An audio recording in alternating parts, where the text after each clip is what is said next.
क्या होता अगर कोई युवक अपनी बुद्धिमानी से एक राज्य का मालिक बन जाए? और क्या आप सोच सकते हैं कि वह युवक किसी जादुई किताब और 3 पहेलियों के जरिए अपनी किस्मत को बदल सकता है? आज हम आपको एक ऐसी कहानी सुनाएंगे जिसमें साहस, समझदारी और एक रहस्यमय चुनौती है।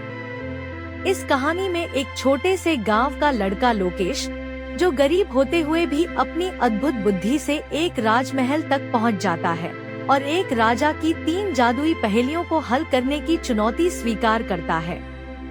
क्या लोकेश इस चुनौती को जीत पाएगा? जानिए इस रोमांचक कहानी में। कई साल पहले एक सुंदर और शांत गांव था जिसे सुखपुर के नाम से जाना जाता था। उस गांव में एक युवा लड़का रहता था जिसका नाम लोकेश था। वह गरीब था लेकिन बहुत चतुर और साहसी था। वह अपनी माँ के साथ एक छोटी सी झोपड़ी में रहता था और अपनी बुद्धिमानी के कारण गांव में सबका प्रिय था। एक दिन गांव में खबर फैली कि पड़ोसी राज्य के राजा ने एक विचित्र घोषणा की है। राजा ने ऐलान किया कि जो भी उनकी 3 कठिन पहेलियों का सही उत्तर देगा, उसे न केवल बहुत सारा धन मिलेगा बल्कि आधा राज्य भी सौंप दिया जाएगा। परंतु जो गलत जवाब देगा उसे अपनी जान गंवानी पड़ेगी। लोकेश ने इस चुनौती को सुनकर कहा, अगर मेरी बुद्धि सही है तो मैं इस चुनौती को जरूर स्वीकार करूंगा।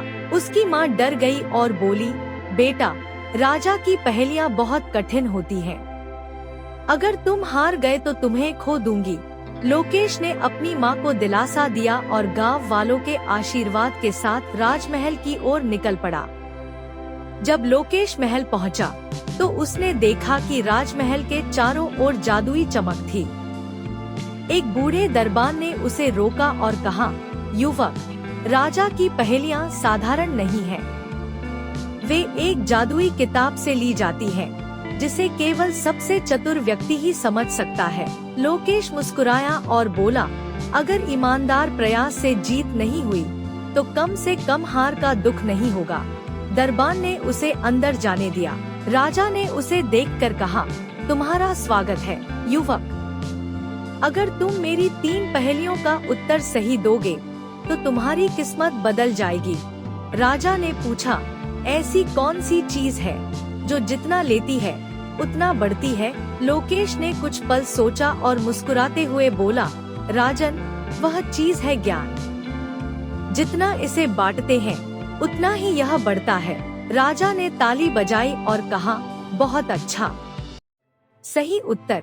अब राजा ने दूसरी पहेली पूछी, ऐसा कौन सा जीव है जो सुबह 4 पैरों पर चलता है, दोपहर में 2 पैरों पर और शाम को 3 पैरों पर? लोकेश ने तुरंत उत्तर दिया, यह मनुष्य है। बचपन में वह हाथ और पैर पर चलता है, जवानी में 2 पैरों पर और बुढ़ापे में छड़ी का सहारा लेता है। राजा के चेहरे पर मुस्कान आई और उन्होंने कहा, तुम सच में बहुत चतुर हो। तीसरी पहेली पूछने से पहले राजा ने अपने मंत्री को इशारा किया।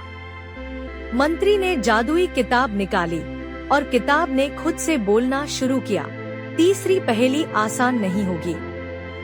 यह एक जादुई पहेली है, सोचो और समझो। ऐसा क्या है जो जितना बड़ा होता है उतना हल्का लगता है? केश ने आंखें बंद की और ध्यान से सोचा। कुछ क्षणों के बाद उसने उत्तर दिया, वह है हवा का गुब्बारा। यह जितना बड़ा होता है उतना ही हल्का महसूस होता है। राजा और मंत्री ने जोर से ताली बजाई। राजा ने कहा, तुमने मेरी 3 पहेलियों का सही उत्तर दिया। अब तुम इस राज्य के आधे हिस्से और अपार धन के हकदार हो। लोकेश ने विनम्रता से कहा, राजन, मुझे राज्य का हिस्सा नहीं चाहिए। मैं केवल अपने गांव सुखपुर के लिए थोड़ा धन और खुशी लेकर जाना चाहता हूँ। राजा उसकी विनम्रता और बुद्धिमानी से प्रभावित हुए। उन्होंने लोकेश को ढेर सारी संपत्ति और सम्मान के साथ विदा किया। इस कहानी से हमें यह सीख मिलती है कि साहस, बुद्धिमत्ता और विनम्रता के बल पर कोई भी कठिनाई दूर की जा सकती है।